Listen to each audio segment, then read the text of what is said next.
네, 강프로입니다. 자, 두산에너빌리티 보겠습니다. 자, 오늘 1.6% 하락해서 끝났습니다. 이런 부분이 좀 아쉽긴 한데, 일단 비상계엄 이후에 그쵸, 급락하는 구간이 있었고 오늘까지도 1.6% 떨어졌습니다. 이런 부분이 일단락되고 약간 좀 시장이 안정화를 뛸 수 있는 그 상황을 어딜 보고 알 수 있느냐?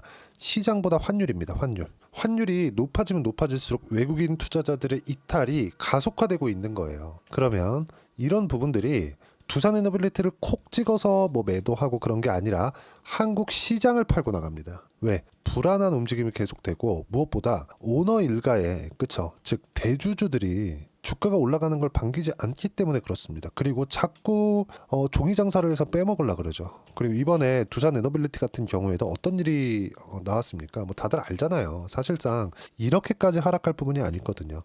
이때 뭐 다들 아실 겁니다. 체코 원전 관련된 수주를 한 이후에 세론이 나온 것은 맞거든요. 그렇죠? 소문에 팔아라. 그런 부분. 이걸 가지고 세론이라고 해요. 이 세론이 나온 것은 맞는데 이렇게까지 하락할 필요는 없었다는 거죠. 이게 왜 그래요? 이게 지배구조 때문에 그렇다. 그리고 나서 미국에 그쵸 경기 침체를 들어갈 수 있다는 해프닝이 있었죠. 근데 그때 이후를 회복한 종목군들이 한국 시장에서 몇 안 됩니다. 지금 두산에너빌리티가 있고요. 그리고 삼성중공업 그쵸 이런 종목군들처럼 뭡니까 이거 조선주도 전부 다 회복을 했습니다. 그리고 이 두 가지는 뭐예요? 트럼프 트레이드 그쵸 트럼프가 한국 시장하고 손을 잡아야 되는 유일한 산업입니다. 원전, 그렇죠? 원전 그리고 조선 이 두 가지예요. 그리고 한국이 자체적으로 지금 하고 있는 바이오 쪽, 알테오젠이나 이런 종목군들이에요. 알테오젠을 포함해서 몇 개 있습니다. 삼성바이오로직스, 그리고 ST팜, 그리고 유한양행. 그리고 리가켄 바이오 뭐 이런 종목군들이에요. 이런 종목군들 이 몇몇의 바이오들은 지금 한국 시장에 안 좋았을 때 마지막까지 강세를 보였었던 종목 중에 하나입니다. 근데 트럼프 트레이드 이제 1월 20일이면 트럼프 대통령 취임을 하죠. 그때 유일하게 한국에서 수혜를 받는 기업들 뭡니까? 두산에너빌리티를 포함한 원전 그리고 삼성중공업, 조선 그쵸? 그리고 뭐 많이 있죠. 하나오션이나 그런 쪽도 있으니까. 그럼 우리가 여기서 볼 수 있는 내용 딱 하나만 보자고요. 우리는 어떤 매매를 해야 되는가? 그렇죠? 자, 정확하게 제가 이야기를 드릴게요. 두산에너빌리티가 지금 하락하고 있다. 이유는 하나예요. 비상계엄. 근데 비상계엄으로 인해서 정책 동력을 잃었다. 근데 그 정책 동력으로 인해서 뭐가 나왔습니까? 처음에 원전에 대한 부분을 다시 살리겠다. 그게 취임 당시에 했었던 이야기잖아요. 그럼 그때부터 두산에너빌리티가 좋았었는지를 한번 보자고요. 월봉으로 봅니다. 쫙 이렇게 해서 볼게요. 코로나 이후에 그렇죠? 지금 2년 반 됐으니까 올라갔나요? 단기간에 이렇게 조금씩 등락을 보이는 이런 부분들이 있었지만 꾸준히 안 좋았어요. 그럼 한국 시장에 대한 모멘텀으로 인해서 두산에너빌리티가 이렇게 상승을 보였던 게 아니라는 겁니다. 이렇게 상승을 보이는 게 아니라는 거예요. 이렇게 말씀하실 수도 있을 것 같아요. 여기가 뭐 체코 원전 관련된 뭐 그 내용이 있었고 이 내용은 대통령이 뭐 적극적으로 도왔기 때문이다 이렇게 보시는 분들이 있을 것 같은데 그게 아니라 SMR 있죠. SMR이 미국 뉴스케일 파워의 심볼입니다. 심볼. 이 SMR이 연초부터 엄청나게 강세를 보였습니다. 3배에서 4배 정도 올라갔어요. 지금까지 좋은 움직임을 보이고 있어요. 이게 왜 그럴까요? AI 시대가 오고 있기 때문에 그래요. 그러면 SMR은 원전을 설계하거든요. 그 설계를 어디서 만들어줘요? 두산에너빌리티. 한국 기업들이에요. 그럼 이것도 미국에서 뭘 해요? 중국 가가지고 지어달라 그러나? 그 불가능하죠. 지금 조선이 왜 강해요? 지금 조선 빅3가 한국에 있긴 하지만 그건 옛날 말이고 중국도 만만치 않습니다. 근데 미국의 뭐 군함을 건조하는데 중국에서 만들어 달라고 하나요? 그 자체 불가능하죠. 그러면 만들 수 있는 즉 반도체를 봤을 때 파운드리 산업이라고 하잖아요. 대만에. 그렇죠? 이 파운드리가 뭐냐? 미국에선 반도체 설계를 합니다.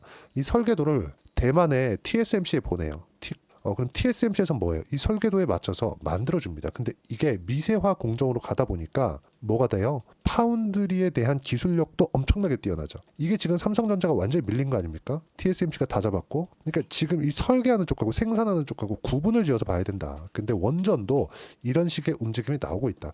설계하는 쪽에 대해서 뭐 엄청나게 잘하고 뭐 이런 것보다 SMR에 대한 구조는 그쵸? 흔히 얘기하는 왁구는 미국에서 짜고 이 내용을 가지고 와서 생산, 즉 만들어주는 역할을 하는 거죠. 이런 부분들이 앞으로 부각이 될 수 있는 겁니다. 이런 내용에 대한 기대감이 작용한 결과입니다. 그래서 시장이 엄청나게 안 좋은 구간별로도 그쵸? 여기 사실상 이거 참 이 그 지배구조 관련돼 가지고 뭐 분할합병 뭐 이런 내용이 아니었다면 이렇게까지 이 상황은 나오지 않았을 거예요. 8월달, 9월달 이렇게까지 나오지 않았을 겁니다. 근데 이 상황이 결국엔 나왔고 시장이 얼마나 안 좋았습니까? 10월달에도 11월달에도 많이 빠졌지만 10월달에도 시장 안 좋았거든요. 근데 그때 어때요? 반등을 한 이유가 이것 때문이다. AI 에너지 때문이다. 그렇죠? 그리고 지금 여러 가지 이야기들이 나오고 있습니다. 두산그룹에 대해서 이렇게 보면 분할합병 관련돼서 뭐 지배구조 자문위, 두산 지배구조 개편안에 찬성, 뭐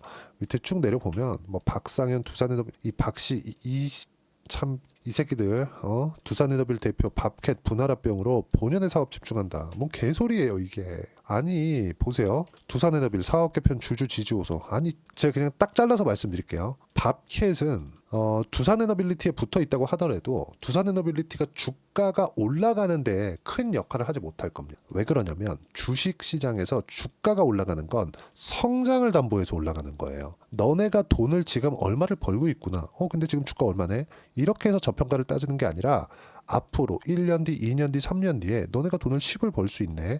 근데 지금 주가 보니까 5야. 그러면 지금 주가는 5인데 앞으로 10을 벌 수 있으니까 5. 좀 가보니까 상황이 더 좋아졌네. 15, 20 이렇게 올라가는 게 주식이에요. 미국에서 엔비디아 주가 보세요. 올라가서 실적 확인하고 더 가고 또 더 먼저 갔으니까 실적 또 확인하고 더 갈 것 같다. 그리고 또 여기서 또 실적 확인하고 이거를 지금 2년째 계속 갱신하고 있죠. 엔비디아는. 미국 시장은 이렇다. 근데 한국 시장은 어때요? 먼저 한 병 반영을 딱 하고 그다음 급락시키고 다시 올라갑니다. 이 사이클을 타기 때문에 그래요. 산업 구조가 다르기 때문에 그렇습니다. 근데 여기 와서 본업에 집중한다는 얘기를 하는 게 맞습니까? 그렇죠. 그리고 자 보세요. 이 내용을 깨야 돼. 이 지배구조 관련된 내용이 싹 다 없어지는 게 상법 개정에 대한 부분입니다. 전 진짜 긍정적으로 보는 게 신속한 투자 가능해져. 이렇게 복잡한데 어떻게 신속한 투자를 합니까? 그렇죠. 의견을 정해서 내려가는 그러니까 흔히 얘기하는 법에서 막는 순환 출자만 딱 피한 거지. 이게 순환 출자지 뭐예요? 그렇죠? 지주회사 하나씩 두고 여기는 여기 지배하고 여기는 여기 지배하고 이거 떼갖고 여기다 붙이고 그렇죠? 이거 하는 거잖아요. 존속법인 신설법인 이게 얼마나 참 그지 같은 짓입니까? 그렇죠? 지금 이 어떤 거냐면 밥캣에서는 돈을 벌고 두산 로보틱스는 두산에서 키우고 싶은데 근데 돈을 이 현금 창출 능력이 있는 두산 밥캣은 성장 산업이 아니니까 이거 따로 떼가지고 한다고 해도 주가 안 올라가거든요. 그러니까 이 두산 이 새끼들은 여기서 두산 로보틱스에다가 밥캣 딱 붙여놓고 현금 창출 능력을 가지고 두산 로보틱스로 종이 장사를 이미 한 번 했는데 또 한 번 더 하고 싶은 거예요. 두산 에너빌리티는 그쵸 이미 고착화됐거든요. 이런 겁니다. 아니 이거 계속해서 그 종이 장사할 생각만 하는 거지 지금 이래서 되겠냐고요. 그리고 글로벌 원전 확대로 4억 개의 전망. 그러면 신속한 투자 가능해진다. 이게 뭔 소리입니까? 그래 신속한 투자를 하려면 두산에너빌리티 밑에서 밥캣이 위쪽으로 바로 배당으로 돈을 올려주면 되잖아요. 두산에너빌리티에. 그러면 신속한 결정을 할 게 뭐가 있어? 그러니까 지금 반대하는 건데 여기서 뭐 분할합병으로 본연의 사업 집중한다. 헛소리 중에 이런 헛소리가 없다. 그렇죠? 그리고 이런 부분을 전 사실상 긍정적으로 보는 게 지금 뭐 비상계엄이니 뭐니 하면서 조금 혼란스러운 시기이긴 하지만 뭐가 나왔습니까? 상법 개정에 대한 코멘트가 민주당 쪽에서 나왔고 그리고 나서 재계에서 반대 성명을 발표하고 있죠. 왜 그럴까요? 될 것 같거든 뭔가. 이런 부분들이 된다고 생각을 합니다. 그리고 저는 한국 시장에서 이런 부분이 있었을 때 밸류를 다시 받는다고 생각을 합니다. 뭐 굉장히 싼 종목군들이 많이 올라간다 이런 게 아니라 앞으로 좋아질 만한 내용들이 뭐가 나와요? 상승할 수 있는 내용들. 즉 추세를 유지하고 있는 기업들 위주로 강세를 보일 수 있는 부분이 나올 겁니다. 그리고 지금 하락하고 있는 부분은 우리가 원전을 볼 때 딱 트럼프만 믿으면 될 것 같아요. 트럼프랑 머스크. 이 딱 둘만 믿으면 될 것 같아요. 왜 그러냐면 윤석열 대통령 때문에 이 주가가 올라간 게 아니라고 제가 아까 전에 장기 차트를 보고 이야기를 드렸죠.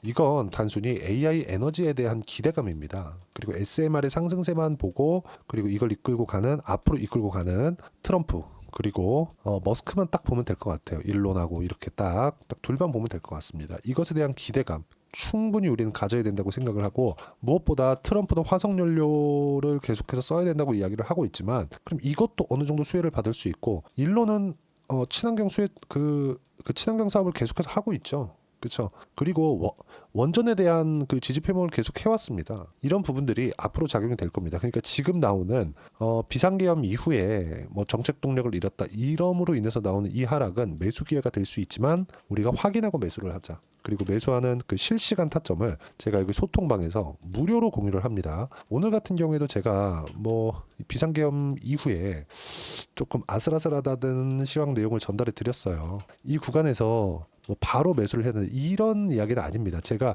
이쪽 구간에서도 확인하면 매수한다, 확인하면 매수한다, 확인하면 매수한다 계속 이야기를 했거든요. 고가에 임박해 있기 때문에 그렇죠. 그리고 누구도 생각을 못했지 않겠습니까? 아니 미국 대통령도 몰랐다는데 우리가 그거 어떻게 알겠어요, 그렇죠? 그래서 이런 부분들에 맞춰서 뭘 해야 됩니까, 우리가?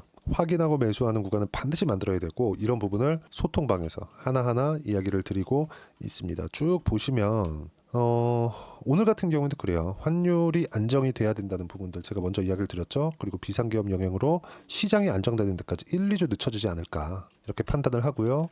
제가 지난주까지는 먼저 강세를 보였었던 ST팜 제가 계속 강조를 드렸어요. 조선, 바이오, 원전 딱 여기까지 봐야 된다고. 근데 여기서 하나가 더 추가해야 됩니다. 화장품 쪽에 VT 그쵸? 그리고 여기서 약간 주도주라고 보기보다는 비트코인 시세에 맞춰서 움직이는 우리기술 투자에 대한 일종의 그 비트코인 차익거래 정도 요 정도 하면 됩니다. 이런 부분들 제가 하나하나 이야기를 드리고 있고 그 차익거래를 하기 위해서 우리기술 투자를 시간에서 제가 어떤 식으로 매수했는지까지 이야기를 드렸고 당연히 두산에너빌리티의 매수 타점이 왔을 때 소통방에 제가 무료로 그쵸? 무료로 실시간으로 볼 수 있게 제가 공유를 해드리고 있으니까 구독과 좋아요 꼭 좀 부탁드리고요. 제가 입장 링크를 공유해 드릴 수 있게 010-8713-1916으로 구독이라고 문자 보내주시면 소통방 입장 링크 순차적으로 공유를 해드리도록 하겠습니다. 자 그리고 어떤 식으로 매매를 해야 되는지 그쵸? 그 부분에 대해서 이야기를 드렸고 결과를 한번 볼게요. 제가 아까 전에 차익거래 관련된 이야기 드렸죠. 비트코인 시세에 맞춰서 그랬을 때 이렇게 나오는 겁니다. 비트코인 가지고 있고 우리기술 투자가 급등락을 할 때 내가 그 구간에서 매매를 하는 겁니다. 비트코인은 지금 앞으로도 추가적으로 올라갈 겁니다. 트럼프 때문에 머스크 때문에. 그리고 이런 부분들에 맞춰서 비트코인은 더 올라가고 우리 기술 투자가 빠질 때 차익 거래를 볼 수 있는 요 정도의 폭이 생기거든요. 근데 이게 작은 폭이 아니에요. 막 30%, 40% 이렇게 됩니다. 보세요. 그쵸? 이렇게 수익이 나고 있다. 이 내용들을 소통방에서 그쵸? 하나하나 실시간 타점으로 이야기를 드리고 있으니까 구독과 좋아요 눌러주시고요. 당연히 두산에너빌리티의 실시간 타점도 제가 나오는 즉시 함께 공유를 해드리도록 할 테니까 여기 입장 링크를 받아볼 수 있게 010-8713-1916으로 구독이라고 문자 보내주시면 소통방 입장 링크 순차적으로 공유를 해드리도록 하겠습니다. 자 그리고 어떤 식으로 주도주를 잡아야 되는지 그 이론적인 부분은요.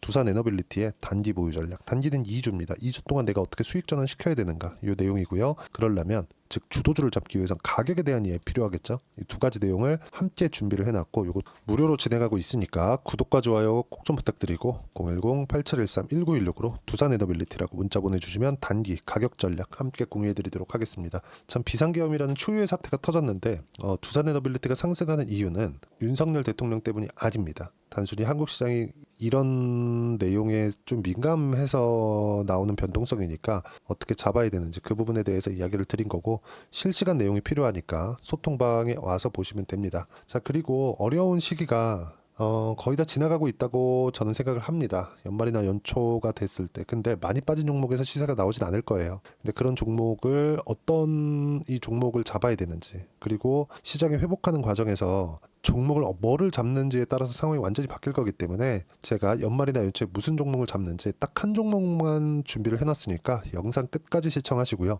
모든 분들이 성공 투자하셨으면 참 좋겠습니다. 자, 여전히 시장은 녹록지 못합니다. 이런 상황이 벌어지는 건 어쩔 수 없습니다. 이런 상황에서도 수익이 나는 종목들의 구조는 변하지 않습니다. 즉 대시세 종목에 대한 구조는 변하지 않는다는 거고 실제 제가 소통방에서 지속적으로 이야기를 드리고 있는 내용도 대시세 종목이나 시장 주도주를 공략하는 건 철저하게 가격 분석을 하라고 이야기를 드리고 가격 분석 이후에는 이슈에 대한 파악 그리고 이슈를 파악하고 나서는 다시 내가 얼마에 매수할지 그 타점에 대한 부분을 지속적으로 언급을 하고 있습니다. 자, 근데 생각해 보세요. 시장이 굉장히 어려웠습니다. 어려운 상황에서의 어떤 종목들이 강했냐 보면 반도체와 그리고 바이오입니다. 자, 실제 여기 보면요. HLB에 제가 실제 매매한 내용을 띄워놓고 보여드리고 있는데 1월 22일부터 매매를 시작해서 4일 동안 31%의 수익 마감이 됐고요. 그리고 여전히 신고가 종목입니다. 자, 그리고 그 다음 어보브 반도체, 이름을 보시다시피 반도체 종목이죠. 그리고 AI 반도체는 지속적으로 강세를 보이고 있습니다. 이 종목도 신고가를 먼저 달성한 이후에 제가 21%의 단기간에 21%의 큰 수익을 내고 마감이 됐습니다. 다시 재공략을 준비하고 있고 이런 부분은 소통방에서 다 공유를 해드립니다. 자, 그리고 코세스, 자, 코세스 같은 종목도 당연히 그쵸, 신고가 종목이고요. 그리고 반도체 종목입니다. 이 종목도 영업일 기준에서 이틀 동안 대략 한 15%의 수익 마감이 됐습니다.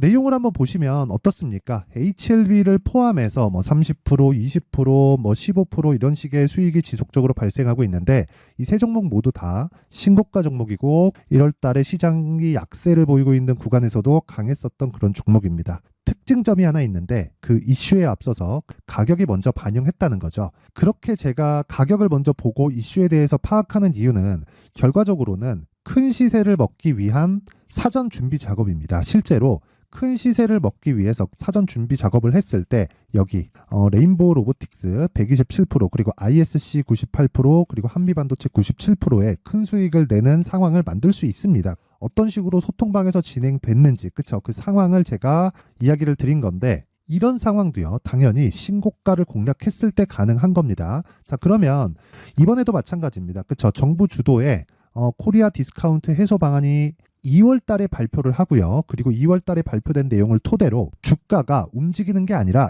이미 움직인 내용이 있죠. 실제 이 내용은 크게 중요한 게 아니라는 겁니다. 실제 움직인 내용을 보면 자, 기아차입니다. 실제로 12월 달에 신고가를 만들어 놓고 정부에서 입김을 불어 넣으니까 순식간에 기아차를 포함해서 현대차 같은 거대 기업들의 주가가 2주도 채 되지 않아서 40% 정도의 큰 시세를 냅니다. 자, 그러면 우리는 어떤 종목을 봐야 될까요? 이슈를 파악해야 되는 것도 맞지만 철저하게 가격에 맞춰서 매매를 해야 되는 게 당연히 중요합니다. 정부가 주도하는 정책 방향이 있겠죠. 그 방향에 맞춰서 우리가 종목을 찾을 필요가 있다. 자, 그러면 답이 나왔습니다. 정부가 주도하는 방향에 맞춰서 제2의 기아차를 찾는 게 지금은 중요하다. 근데 정부 정책의 방향에 맞게 가자. 그랬을 때 앞서서 제가 보여드렸었던 내용인 여기 레인보우 로보틱스 127% 그리고 ISC 98% 그리고 한미반도체 97%와 같은 수익을 낼 수 있습니다. 물론 시간에 대한 부분은 최소 2주의 시간이 필요하고요. 그리고 최장 3개월 안에 끝내야 됩니다. 자, 기아차의 시세를 보셨던 것과 같이 2월 달에 정부 정책의 방향이 결정되고요. 바로 3월 달이면 시행입니다. 자, 그러면 우리는 거기에 맞춰서 당연히 종목을 찾아야 되고 제가 제2의 기아차를 찾아놨습니다. 제가 아까 전에 소통방에서 이야기를 드렸었던 내용 다 공개를 해드렸는데 그 내용처럼 종목만 받고 싶다 하시는 분들은요. 상단에 있는 제 전화번호로 대시세, 자, 대시세라고 문자를 보내주시면 정부 정책의 방향에 맞는 종목을 모든 분들에게 무료로 공개를 해드리도록 하겠습니다. 자, 제가 원하는 건 채널 성장이 목적입니다. 자, 그래서 구독과 좋아요 꼭 좀 부탁드리고요. 모든 분들이 정부 정책에 맞는 방향으로 매매를 이어가서 큰 수익 보셨으면 좋겠습니다.